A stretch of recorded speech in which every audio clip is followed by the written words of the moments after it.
Hello दोस्तों, मैं धर्मार्ग लेकर के आई हूँ। जी हाँ, पिछले कई साल से मतलब 1.5-2 साल से महीने से कई महीनों से मैं धर्मार्ग नामक शीर्षक के अंतर्गत जो आध्यात्मिक और धार्मिक विषय होते हैं, विचार होते हैं, जो बहुत गहराई वाले होते हैं, सारगर्भित होते हैं, ऐसे विषयों का चयन करके मैं आप तक छोटे छोटे वीडियोज़ दे पहुँचाती हूँ, प्रेषित करती हूँ।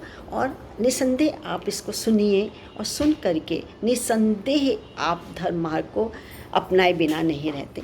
ऑब्वियसली सभी अपनाते हैं, ये तो कहा गया है शास्त्रों में, पुराणों में, उपनिषदों में, रामायण में, महाभारत में, गीता में कि धर्म को मार्ग को नहीं छोड़ना चाहिए, उसको पकड़े थामे रहना चाहिए और जीवन में कठिनाइयाँ आने पर भी धर्म के मार्ग को नहीं छोड़ना चाहिए, उसका दामन पकड़ के रखना चाहिए।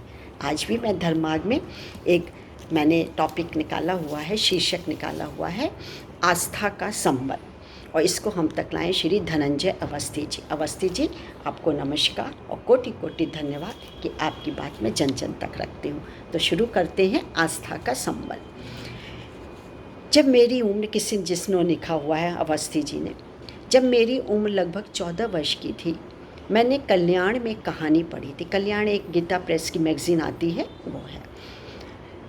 कहानी का नायक था एक निर्धन बालक मोहन। मोहन का स्कूल उसके घर से 3 किलोमीटर दूर था। स्कूल से लौटने में उसे प्राय विलम्ब हो जाती थी। रास्ते में घना जंगल भी था। एक दिन उसने अपनी माँ से कहा, माँ, मुझे जंगल के बीच से आने में बड़ा डर लगता है। वह सहज भाव से बोली, जब तुझे डर लगता हो तो तू गोपाल भैया को बुला लिया कर, वे तुझे जंगल पार करा दिया करेंगे। अबोध बाल मन, अबोध मोहन माँ की बात पर विश्वास करके दूसरे दिन से यही करने लगा।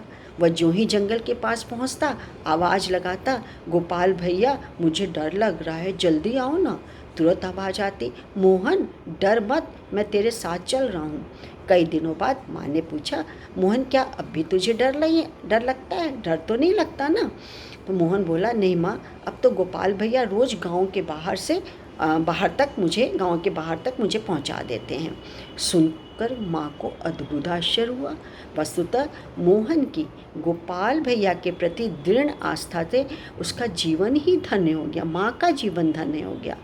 आस्था का संबल पाकर वह न केवल शिक्षा वरन बल्कि आगामी जीवन के हर क्षेत्र में सफल होता गया। इस कहानी ने मेरे जीवन पर, लेखक के जीवन पर गहरा प्रभाव डाला। मेरी सोच बदल गई। अपने बड़े भाई के निधन के पश्चात मैंने गोपाल भैया को ही अपना बड़ा भाई स्वीकार कर लिया। तब से आज तक की जीवन यात्रा में मुझे जब कभी किसी भी संकट, परेशानी, मुसीबत का सामना करना पड़ा, मैंने गोपाल भैया से ही मदद मांगी और पाई भी। जब मैं गोपाल भैया को बुलाता हूँ और उनसे अपनी व्यथा बताता हूँ, तो वे अपना वरद हस्त मेरे सिर पर रखकर मेरी समस्याओं का समाधान कर देते हैं। उनके प्रति आस्था का रसायन मुझे अलौकिक आनंद की अनुभूति कराता है। जब अर्जुन के हृदय में योगेश्वर कृष्ण के प्रति आस्था बलवती हुई, तभी उन्होंने महासमर में विजय पाई। आस्था के रसायन बिना श्रद्धा और विश्वास अपूर्ण रहते हैं। आस्था का रसायन ही था जिसने एकलव्य को धनुर्विद्या में पारंगत बनाया था। आस्था सफलता की धुरी है।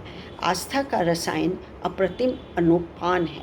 इसका संबल पाकर पंगु भी, मतलब जो लंगड़ा होता है, हिमालय के शिखर पर पहुंच सकता है। सचमुच चमत्कारिक है आस्था का संबल। यानी आस्था प्रभु पर तो रखना तो सब जगह बताते हैं, हर जगह। आप अपने गुरु के प्रति, माँ बाप के प्रति, या कोई भी चीज़ ऐसी विषय हो या ऐसा कोई विचार आपके मन में आए, इसके प्रति आस्था आप रखते हैं, तो निसंदेह आपको सफलता मिलती है और आप कई कठिनाइयों से उबर जाते हैं। ऐसा है हमारा धर्मार्ग। तो मैं doctor Manju Jain, retired associate professor from SN Sen degree college Kanpur, आपको मेरा नमस्कार और थैंक यू।